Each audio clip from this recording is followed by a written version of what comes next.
Hi, everyone. This is Dr. Andrew Rimby, and welcome back to part two of ITBR's Barbie analysis. Part one, I had my friend Sheena on, who is a yogi and studies all things womb wisdom and is a healer, like intuitive healer, does fitness. So she gave us a lot of the feminine energy and looking at even just contradictions she saw with feminist theory.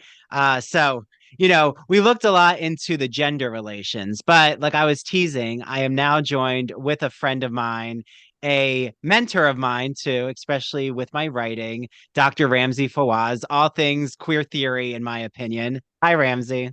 Hi, thanks so much for having me back. I've been wanting to talk about Barbie forever. And because everybody had a hot take before the movie was even out, really didn't get a chance. So thank you so much for having me on.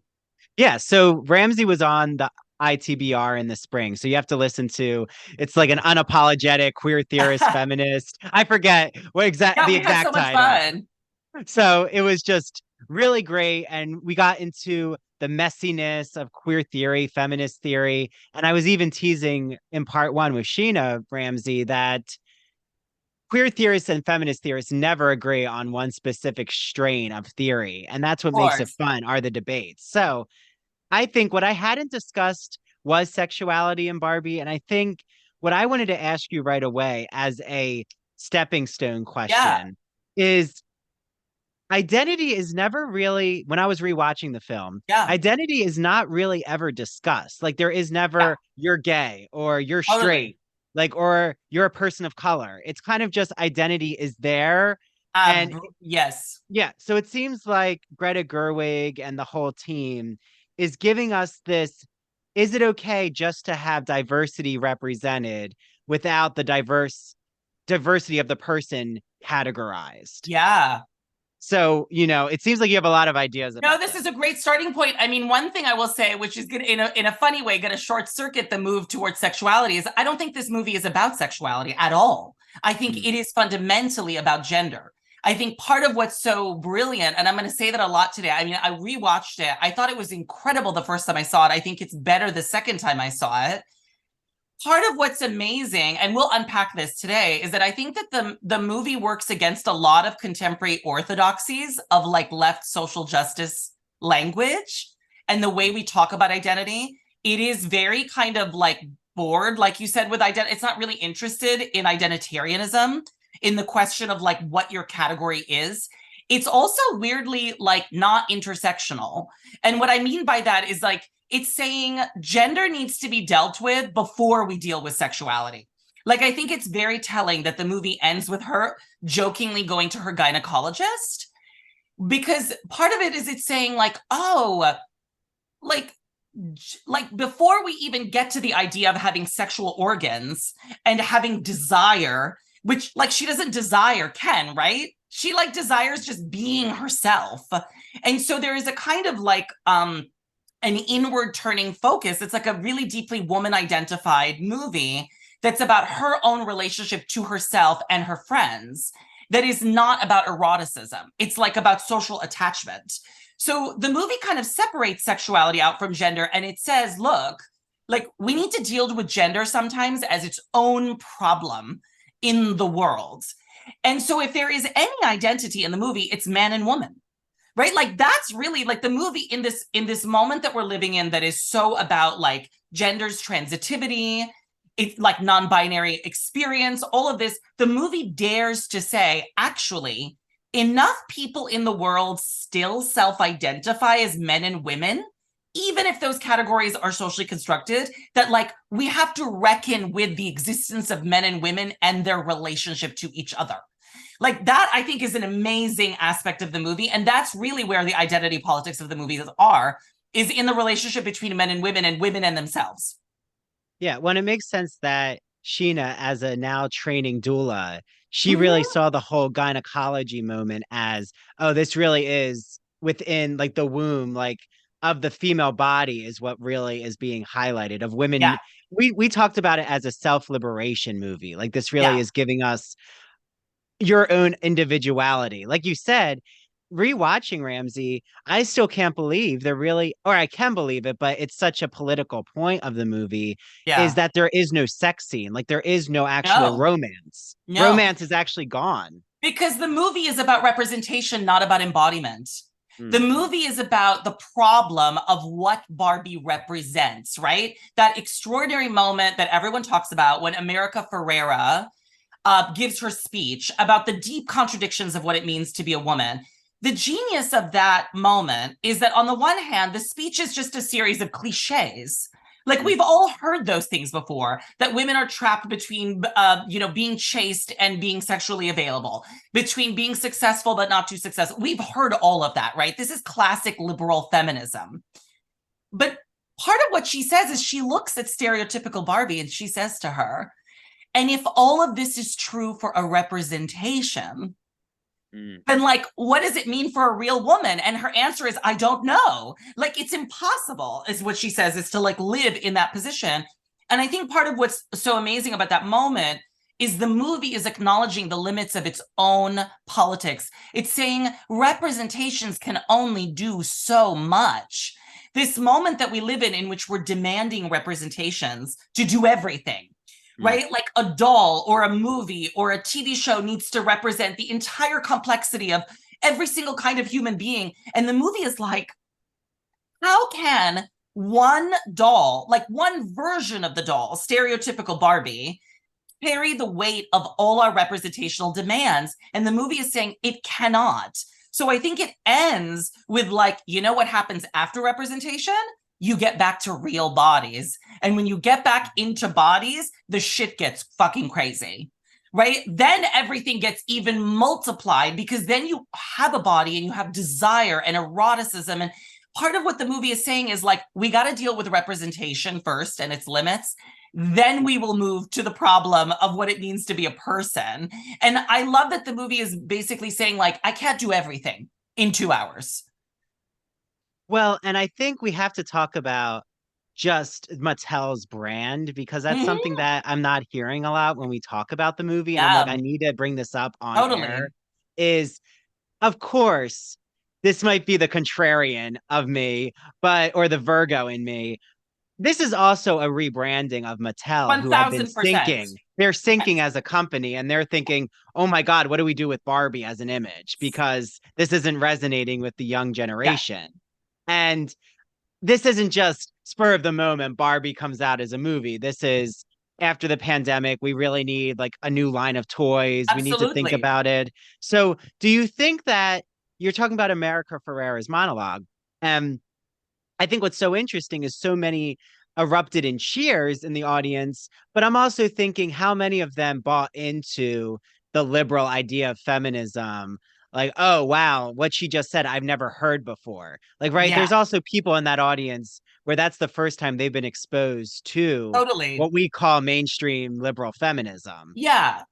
Well, a few things. First of all, a good friend of mine actually really hated the movie for this reason because they were saying basically, look, the movie thinks that it's doing this amazingly complex postmodern critique of patriarchy, but it's wrapped up in the rebranding of Mattel. And so Mattel is approving all of the decisions they're making. And my answer to that is like, yes, and also so what? Because that's how all popular culture is, right? Like to be able to make big budget popular culture movies, video games, all of these things, you need hundreds of millions of dollars from major corporate interests. Like there is no way that you are going to escape trying to make something this big budget without the oversight of like deeply entrenched, deeply problematic structures. And the movie does its best to incorporate that and make fun of it and also admit, right? Like in that moment when America Ferrera at the end posits the idea of like, let's have an ordinary Barbie, they hate that idea. And then they're like, it'll make us a lot of money, right? Again, the movie is acknowledging, it's not simply that the movie is saying, how do I want to put it? It's not simply that the movie is like doing a superficial critique that is then ultimately useless. It's or ideologically consumed by Mattel, although that is also true. The movie is smart enough to admit to you a movie alone cannot change structural oppression.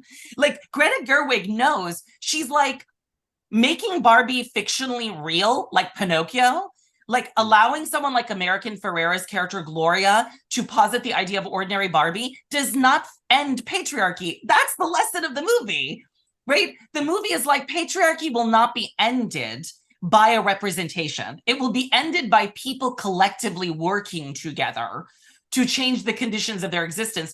And for me, I love that because the movie is being honest about its limitations. It's not trying to do everything. And Barbie Land, so something that fascinated me though is Barbie Land, even though it's supposed to be utopic, it is exclusionary. So if this is our 100%. version of a matriarchy, or in part one, Yes. Sheena described it as like even matriarchy has its problems and limits. And it's a lesbian separatist commune is what it is. I mean, I want to talk about that. yeah, but like if we have a weird Barbie, isn't technically, if this is supposed to be a utopic society, wouldn't Weird Barbie be celebrated for her uniqueness? That's a really good point. So why is she cast out? That is something I found the most problematic. Yeah. Is even how they describe Kate McKinnon's character. Like, oh, she's weird, or you don't want to become her. And it's as if she's the witch on top of the hill. She's like our Cersei. And because you're malfunctioning. I mean, somebody could even make a disability studies argument there, right? That like in some ways she, especially like the fact that her body is manipulated in all of these ways and that she's broken down and that like that this is like one of the one of the unacknowledged aspects of the movie is the way in which it also sets disability aside, even though they also present a Barbie in a wheelchair at the beginning, right? Like, so it's complicated. Well, that and our most gay labeled Barbies, the Sugar Daddy and Earring Magic Ken, they're also discarded. Like anything that basically didn't last in the Mattel universe. And they're basically now in that home. Like they're on top of the hill. You're right. That's so true. It's all the queer cast outs. Yeah. Yeah. Because I mean, so many are making a big thing out of Alan being queer. I guess I just never saw it. Like some are saying Alan is just gentle. I think like he's just a gentle form of masculinity. Yeah. I didn't actually see him as having a queer sexuality. Again, like you said, sexuality is a really the only time. Let's talk about the male homoeroticism because the beach me off scene. I guess I was surprised. I mean, it's there and it exists, and you're right. The movie is trying to do a lot, and I do think it succeeds in its gendered argument and the identity, staying away from what happens when you like representation and intersectionality is not always at the heart of a conversation. And what did you think though of like the beach me off, the homoerotic Ken moment? Did you think there would be more of that? Were you surprised at how it manifested? I wasn't surprised because again, I don't think that the movie is about eroticism. Like the movie is not about sexual desire. It is about kind of the signs, the representations that we use to stand in for gender. Right. And so like there's a great moment when she encounters like the male construction workers who say all of these sexual things to her. And she's like, I sense that there's a double entendre here. Right. So she's like aware, she's capable of irony.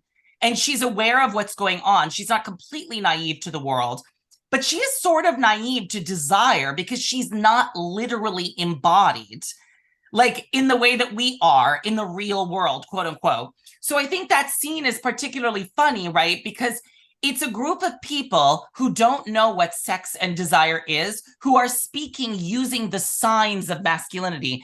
Beach, right? Like beach, and to be beached off is to have a competition about ownership of this space that is supposed to be male dominated. So they're using that language, which is all just the representational signs in that world of what masculinity is. One, it's limited, right? It's a border zone. It's like literally a border zone. The beach is like the border between the ocean, which is not accessible to men, right? He runs at it and gets bounced off. Right. And also the word off becomes about competitiveness. Like we're going to beach each other off. And I think like it's hilarious for the audience precisely because it doesn't land as erotic for the people who are engaged in it, even though it so obviously is.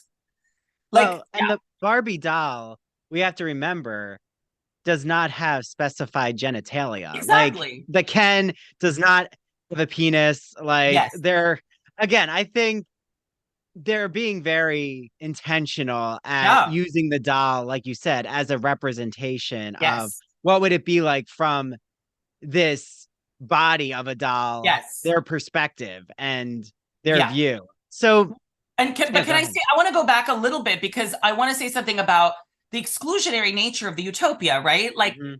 so on the one hand, part of what I love about the movie, and I want to say something also about liberal feminism in the process of saying that. First of all, the movie acknowledges that, like, all of us at some level are liberal feminists who are progressive.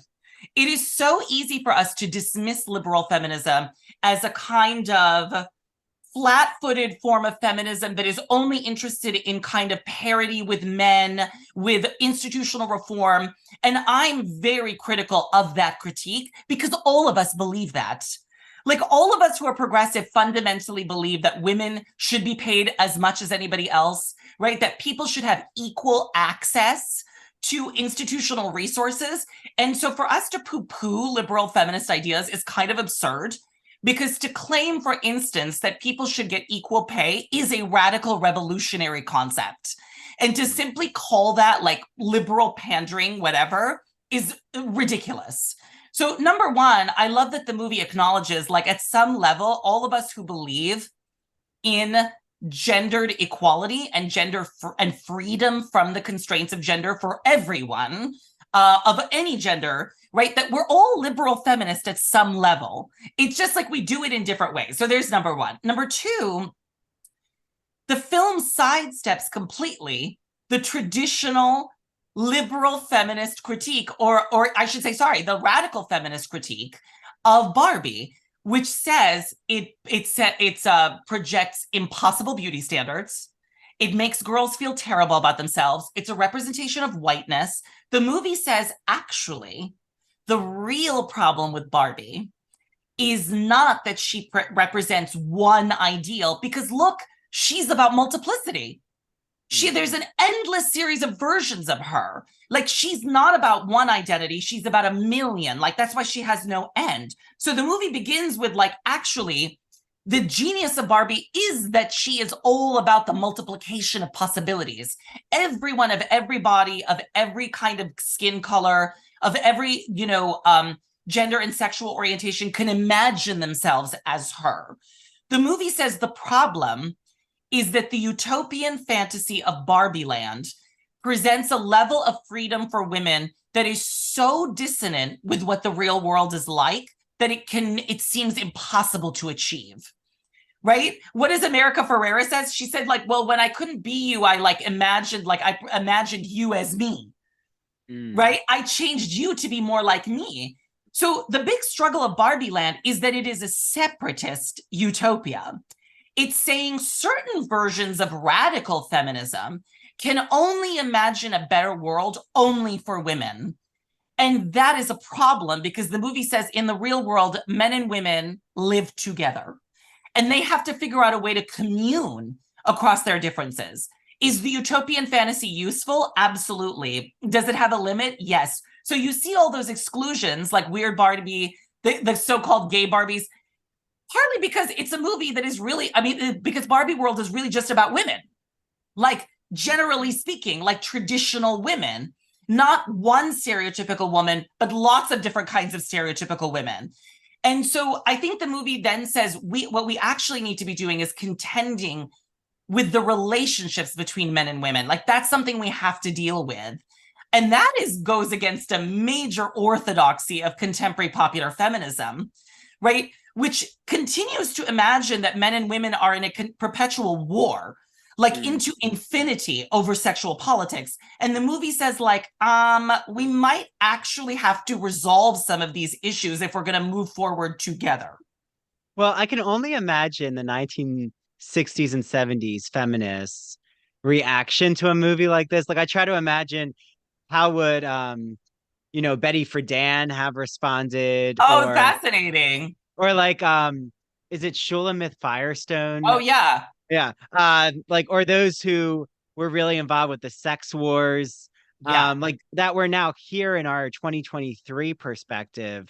What I find fascinating, Ramsey, is how many from different political affiliations gravitated towards Barbie. Like, there are friends of mine who are more conservative who actually really loved the movie, yeah, or those who are libertarian, those who consider themselves Democrat or yeah. progressive. Like, it does seem this movie, you had, of course, like that right wing, like a certain strain, which was very Which makes stereotypical of no them sense. saying, Because what? you and I have talked, we make Yeah. the conservative critique of the movie makes no sense because you and I have talked about this before more informally, which is that the movie is extremely male affirmative. Hmm. The movie simultaneously admits that a certain version of especially American white masculinity, I would say, even though the Kens are racially diverse, they're all inhabiting a certain version of American masculinity. Like Ken, the main Ken, Ryan Gosling, is basically an incel, right? Like that's basically like his whole thing is he's like, my whole world is wrapped up in getting attention from this woman who doesn't want to fuck me. And like that's amazing that the movie is bold enough to say a certain version of American masculinity is really deeply immature. Like it's deeply, deeply self-absorbed. It's about the codependent need for women's approval. But then the movie says, but we're gonna have to contend with that immaturity. Like whether you like it or not, men have feelings, right? Well, and they have pain. That was something Yes, that's what absolutely. I'm actually very annoyed with in even academic feminism is, like, especially with male sexual assault survivors. I feel that the Me Too movement did a horrible job. I'm just gonna be Well, yeah, frank. but also, I think yeah, they ignored the men who came forward. Like, there were male models who came forward, and it was just not totally. the focus, because when men come forward, they're seen as, well, you could have stopped Interlopers, or you're that. taking, yeah, oh, interesting. Yeah, yeah, yeah. Like, you could have stopped it because Yeah, of your masculinity. yeah. Um, again, I would say there are so many strains of the Me Too movement, and I think we're still kind of in a, I don't even know, processing Yeah. survivors' accounts, and the Amber Heard trial and Johnny Depp, I think, really threw a lot of gasoline on the fire that Well, to you my mind, know, that trial, right, it represented, and what people would never really talk about directly is the ways in which men and women in this society, heterosexual men and women, are obsessed with each other. And because they are obsessed with each other, they hate each other. That's something that this movie really brilliantly addresses. That's why people are so two reasons why people across the political spectrum are obsessed with Barbie. One, like movies, like brilliant movies like Thelma and Louise, my favorite movie of all time, which I read about in my work, right? It takes no ideological hard lines. The mm, movie is not saying there's one kind of feminism that's good, one kind of feminism that's bad. It's saying we should draw on many feminist ideas. Separatism has some good ideas. Sometimes it's really powerful for women to just be together, right? And to just figure out themselves with each other and be woman identified. But then mm. it says sometimes men and women need to commune and figure out what they're going to do. Sometimes people need to commune across generations. The movie is about mother and daughter, too, right? Yes. It's also about Ruth, the creator of Barbie, who's older, talking to the ever youthful Barbie that she created. So, like, the movie imagines that what it doesn't say there's one ideological or political position we should take. It says we should look at the playing fields with an open heart and an open mind and make decisions about how we want to collectively live based on like what would allow us all to flourish. So it doesn't end like the ending. There's this great moment where the Mattel CEO is like, let's bring Barbie Land exactly to what it was. And the president is like, I think we actually have to change, right? Mm. So there's number one. I think like that's part of what compels people about the movie. But now I lost my train of thought on the second thing. Remind me with the last thing that you said. Well, no, well, I was gonna also just bring up, I think there's something happening with masculinity studies in the movie, with especially Ryan Gosling's Yeah. character, that um, the number one group who are actually depressed in America Oh, are men, and they men. tend to be white men. And I Totally. mean, who are the number one? Like, sorry to bring, the mood down, but who is the number one group committing Committing suicide? suicide. It's men. And I would Opioid, say, absolutely. like, has academic feminism addressed that? That's my, Oh, it's and that's funny what that you you get. say this. And that's what and I think that's where the right wing will take that, and then they will put down feminism because, like, they're saying, they frame it though as men are being attacked, or, men are being oppressed by the movie, which I don't believe at all. Like, Not at that to all. me It's is actually just, about, yeah, the yeah. wish for men to be free from their own bullshit.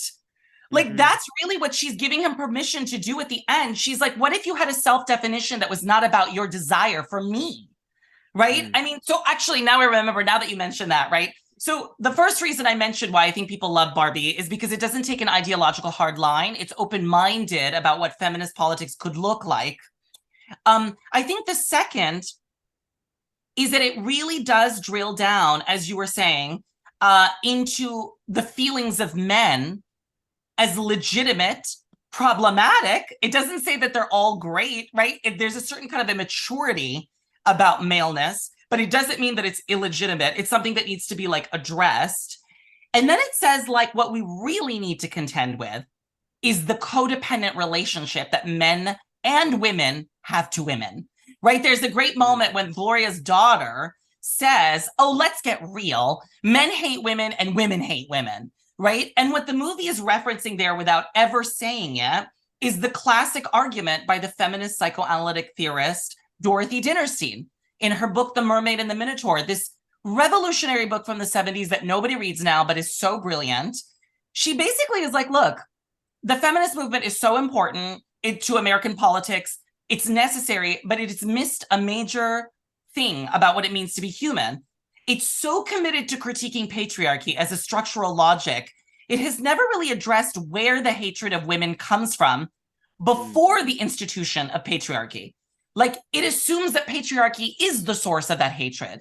And she's like, but what nobody wants to acknowledge is that human beings, by virtue of the way their mammalian biology works, are all born out of a woman's body, right? And we can critique the idea of like essential woman, whatever, but we're gonna, like, for now, right? Like, they come out of a woman's body and they are attached to that body for over 18 years. You need that body for sustenance, for emotional care, to not die. And she basically says what happens to humans is we develop an extraordinarily obsessive attachment to this object who we then come to realize is not us. So no wonder we hate the people, this human being that raised us. We never consented to come into the world. She brought us into the world, and then we were forced to be dependent on her. And she says what human beings struggle with across genders is that we so desperately want independence, but we are also desperately attached to the thing that we were dependent to, usually, not always, the body of a woman. And so she says, no wonder we feel this obsession and repulsion towards mothers and towards women, because we needed it, that all of the care and the attention, and then we also resent it. If you watch this movie carefully, that's literally what all Barbie is about.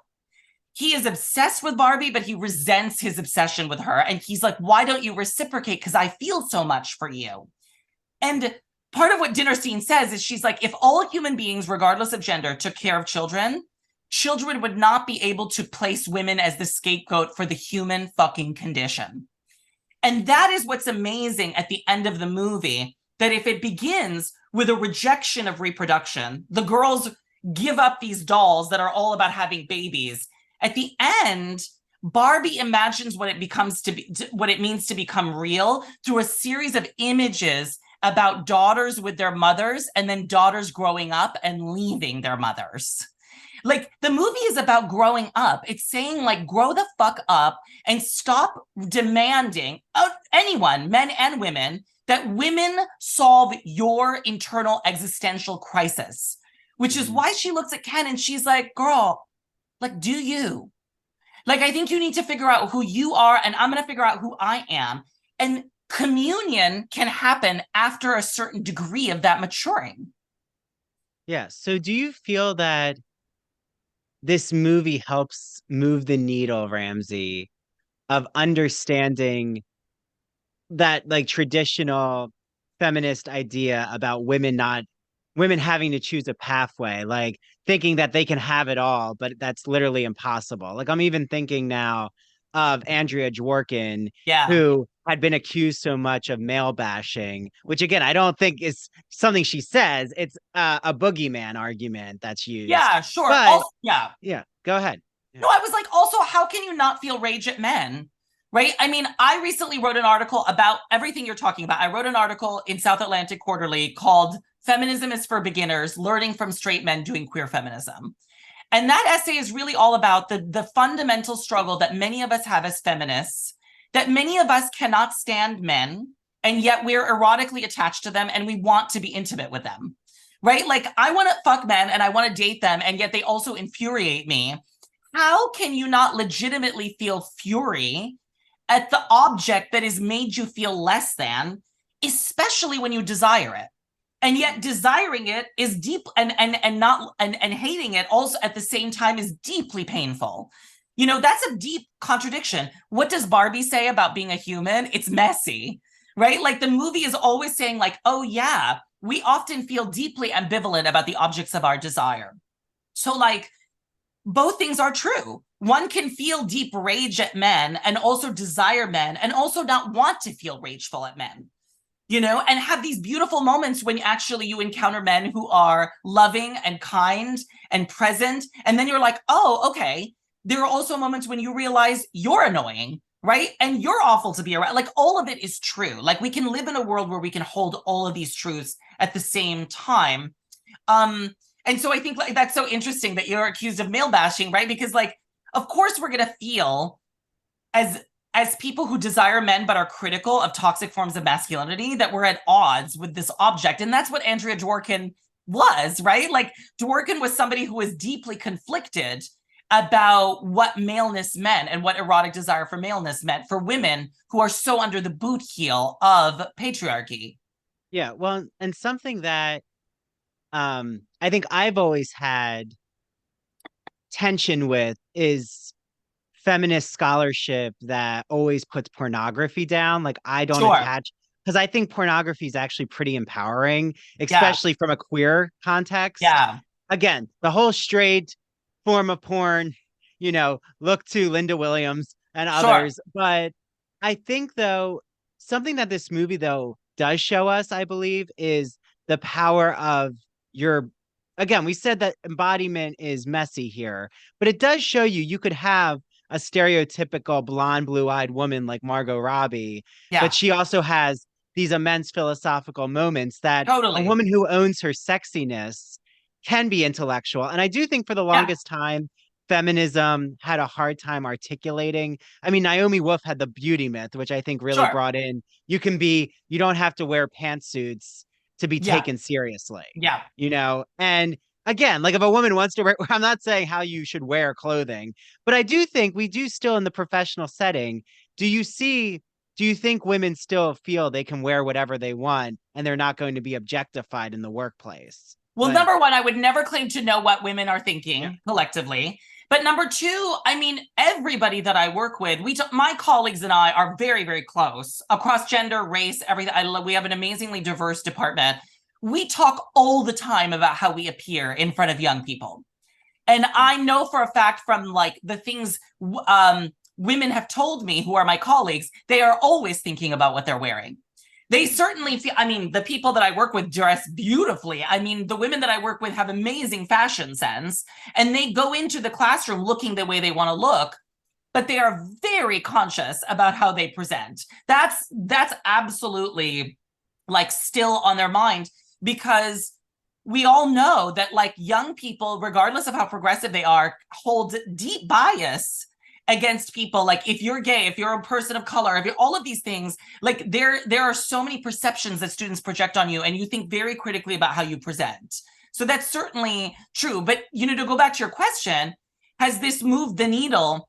I don't think a movie can move the needle. I think it's the conversations that happen as a result of the movie or the literary text or the video game or whatever that moves the needle. We all need to be having, like, instead of people having these hot takes, like the conservative right saying, this movie is anti-male, or even people who are progressive saying it's just liberal pandering feminism. We need to actually have these kinds of conversations where we draw out the real rich complexity of these texts.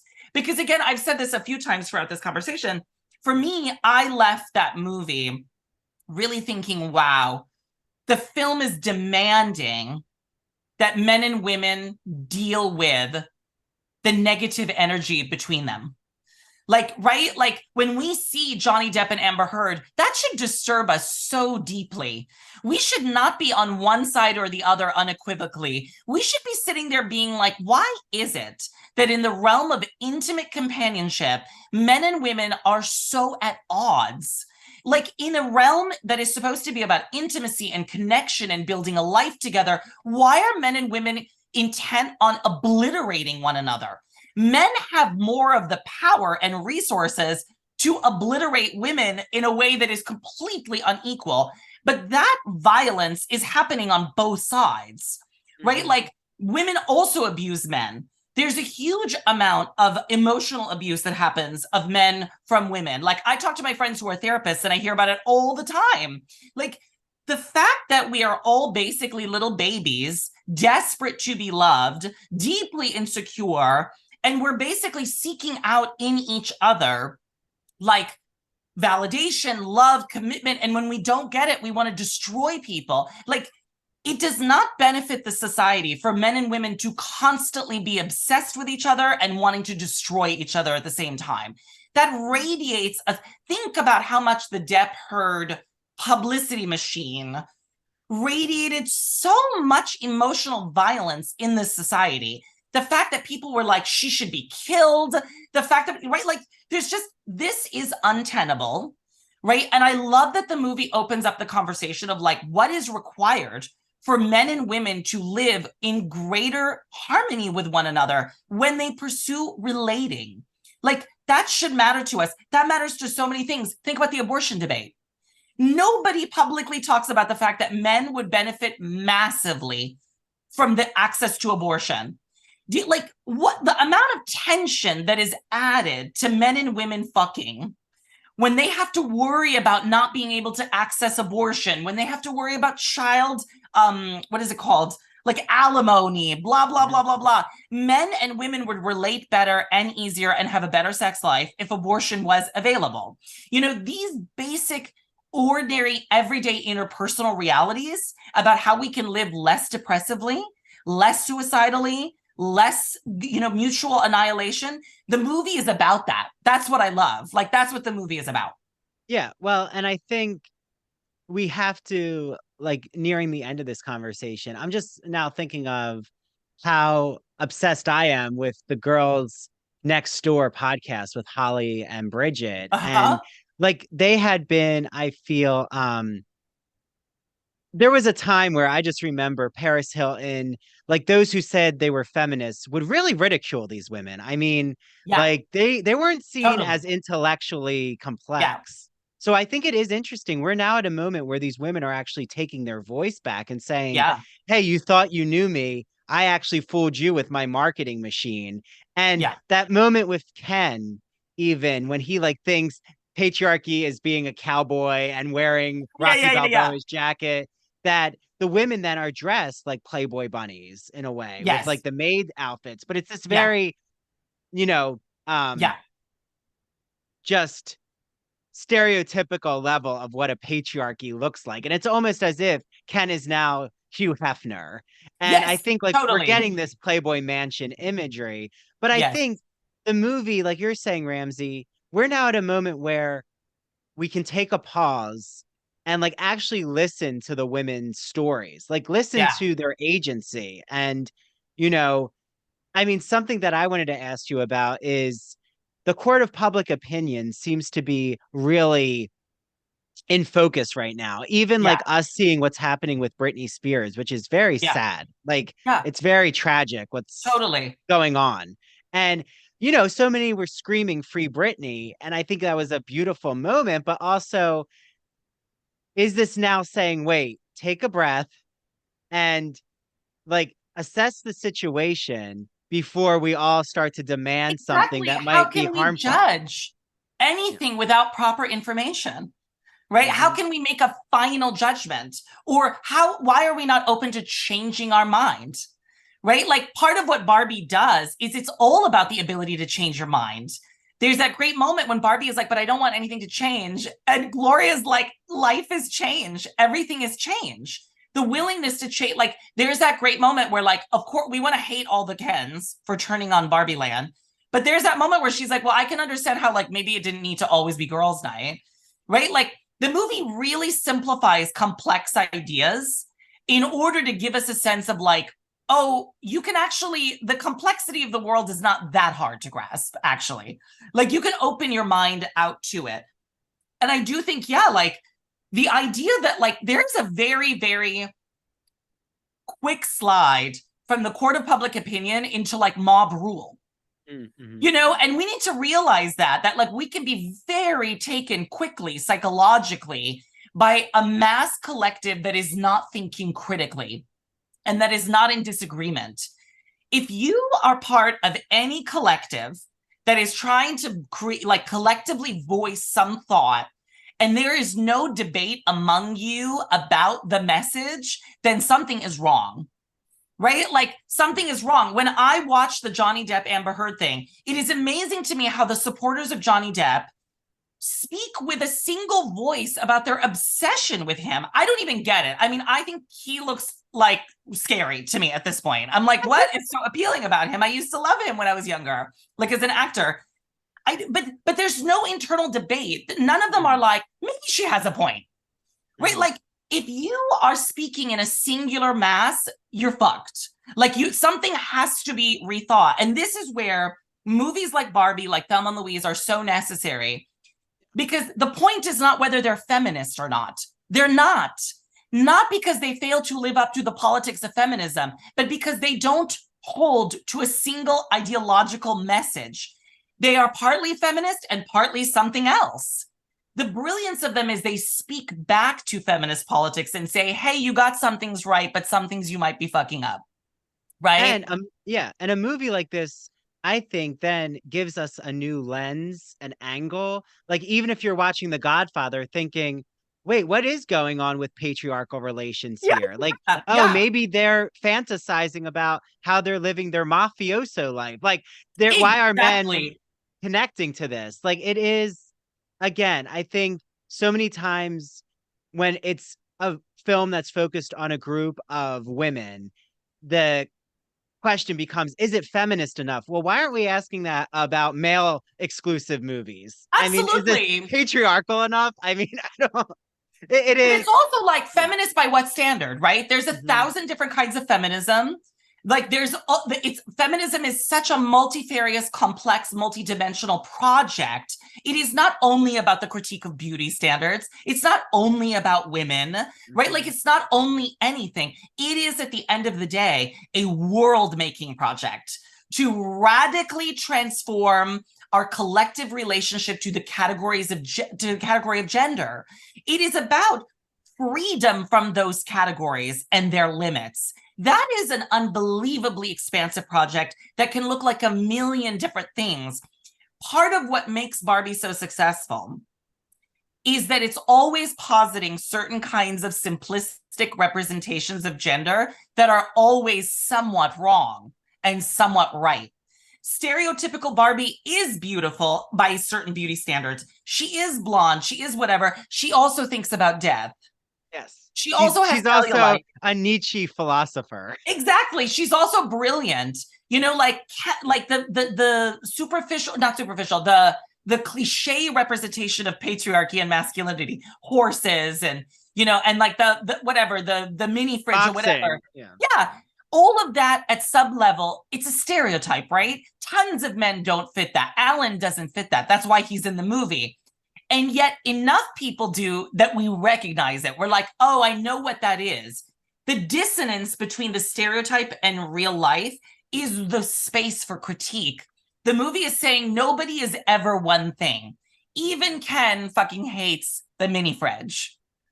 Right? Like even Ken. So I think part of the movie is addressing a deeply complicated reality, which is that none of us are actually a one-to-one reflection of the categories of gender that exist and circulate.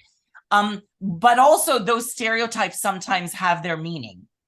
Like, And this movie really, I think what we've demonstrated right now, just like this two-part series, is it opens up so many critiques and debates of not one idea is going to hold strong. Like not one strain of thought is going to, feminism, overtake the other. exactly. Feminism needs a million different versions, just like there's a million different versions of Barbie. I mean, I think that's the reality, right? Feminism cannot be about representation only.